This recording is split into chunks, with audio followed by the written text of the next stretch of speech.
You've been having such a successful season recently. We've been Reviews and getting good audiences in. What has that been like?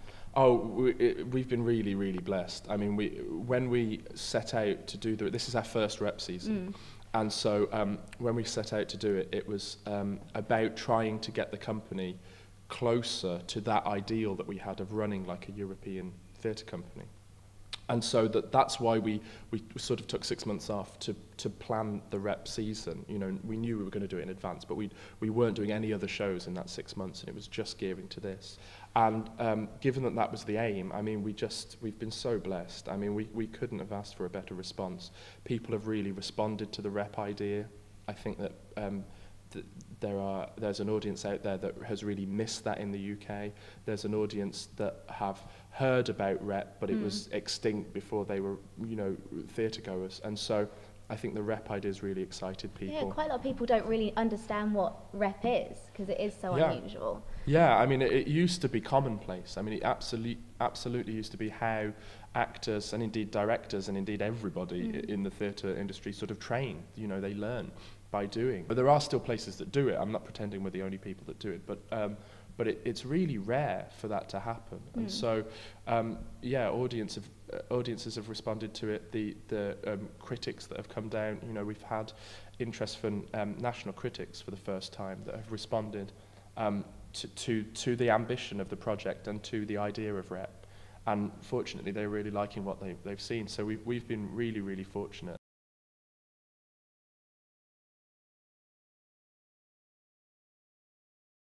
Well, what we do is start with as blank a canvas as possible. So we're here in a sort of black box studio and there's nothing in it, really. All of the things that we're doing come from the text. So it's not that we're doing a physical theatre version of these plays. It is a production of these plays that have this sort of physical aesthetic to it. Exactly. And so we'll go through the text sort of line by line by line by line. This process of pretending we haven't sort of read the play before. Which we have to sort of trick ourselves into doing, to try and get as much evidence there as possible about the characters, about the world of the play.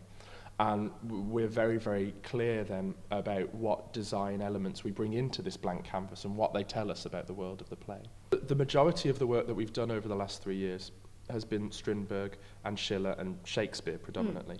And so it was sort of a way of looking back on the last 3 years of what we had done to look at those playwrights, but in this new model, this rep model, which is hopefully how we're going to carry on working in the future. I mean, Miss Julie just seemed like a natural fit then for those plays, and also this year's the centenary of Strindberg's death, so it made sense to be doing, you know, arguably his most famous play as a sort of start of a celebration of that centenary, really, or marking that centenary.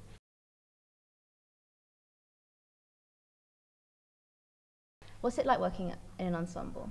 Oh, it's great. I wouldn't swap it for anything, really. I mean, you're absolutely right about how those different processes then come together. And what starts to happen is that there becomes a sort of scheme of work that the ensemble operates on, which hopefully doesn't sort of override anybody's individual process, but there is this sort of collective process as well that everybody goes through. And you do start to get this collective process going, so that hopefully what happens is that you get higher quality work and you can, to a certain extent, get there quicker. And that's really the joy of what being in an ensemble is about, and particularly when you're doing more than one show at the same time, how those shows inform each other and what you're learning through those shows and how those worlds are created, but there are echoes through the season, and who you're working on stage with and who you're not working on stage with. So the different combinations of actors and scenes is really, really exciting, and something that I think certainly I respond to, and I think the actors have really responded to as well. Twelfth Night was a show that we'd done before, but I wanted to have another look at it. I didn't feel that we'd got it quite right. Or more importantly, when we were doing it, we didn't know enough about what the faction was about and about the physical aesthetic that we have, or about us as an ensemble. And I really wanted to do the sort of faction version of Twelfth Night and really work in the way that we've sort of discovered over the last 3 years.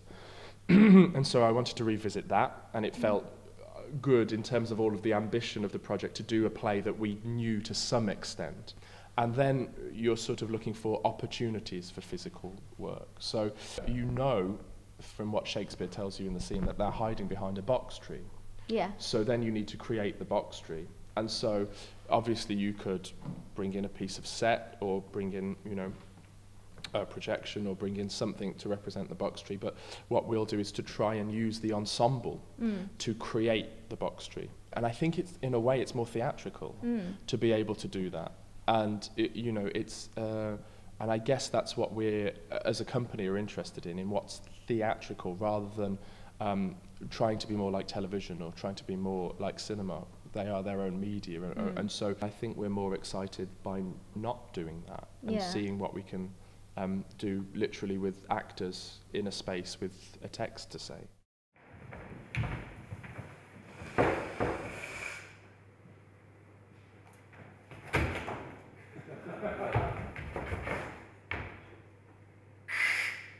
Come your way, Signor Feste. Hey, oh come! If I lose a scruple of this sport, let me be boiled to death with melancholy. But wouldst thou not be glad to have the niggardly rascally she-bite in my sneakful shame? I won't exalt that. You know he brought me out of favour with my lady over a bear bait in here. To anger him, we'll have the bear again. We will fool him black and blue. Shall we not, Sir Andrew? And we do not. 'Tis pity of our lives. Here comes the little villain. Holla, my metal of India! Yea, trees of Oxtree. Now Romeo is coming down his school. He has been yonder in the sun, practicing behaviour to his own shadow this half hour. Observe him, for the love of mockery, for I know that this letter will make a contemplative idiot of him. Host! In the name of jesting! Lie down there! For here comes the trout that must be caught with tickling.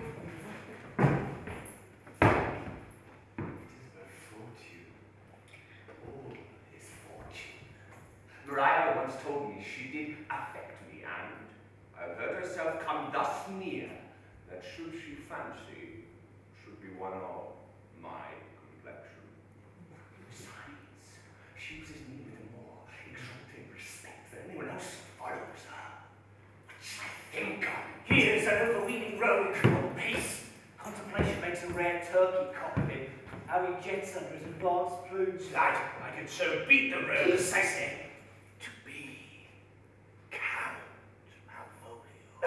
Oh, pistol! Peace! There is example for it. The lady of the Strachey married the yeoman of the wardrobe. Fie on him, Jezebel, oh peace. Now he's deeply in. Look how imagination blows him. Having been 3 months married to her, sitting in my state. Oh, for a stone bow to hit him in the eye.